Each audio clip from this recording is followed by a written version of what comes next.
सोखा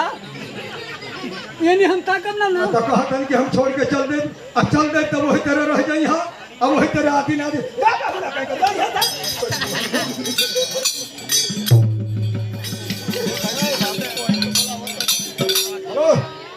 आए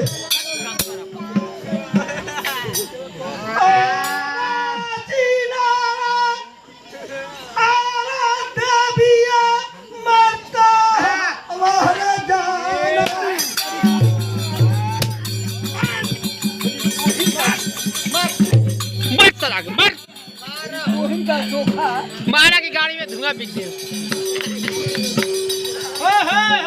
मारा मार चला के मार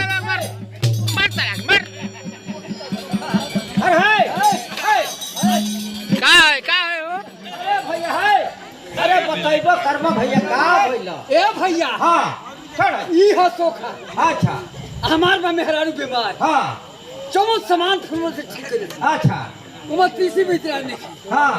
अपने ढुकल भीतर घर में हां वाह ये भैया अच्छा हमार बचिया बड़े पहुंचे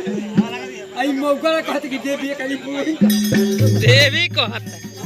देवी कहता देवी अरे भैया सुना सोखा है ना तो सोखा सब के सामने झाड़ला कि आड़े झाड़ला कहता कि तू घर की बाहर रहो ना हो सोखा ए भैया सुना है अरे आओ निकाल दे आओ जा मत ले तलिया हले लगा हां अरे ना सकर है कुछ पता ही था